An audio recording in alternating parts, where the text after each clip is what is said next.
tutorial on how to transfer money using the Capitec app.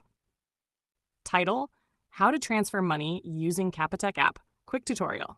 Intro: Need to transfer money with your Capitec app? In this quick tutorial, I'll show you the simple steps to send money fast and safely. Step 1. Open the Capitec app. First, open the Capitec Bank app on your phone and log in with your PIN.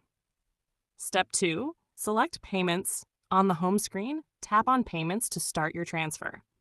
Step 3. Choose Recipient. Next, select an existing beneficiary or tap Add Beneficiary if you want to send money to a new account. Step 4. Enter transfer details. Type in the amount you want to send, select the bank and account number, then add a reference if needed.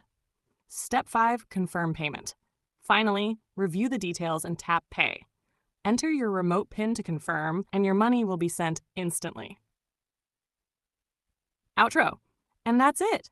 That's how you transfer money using the Capitec app.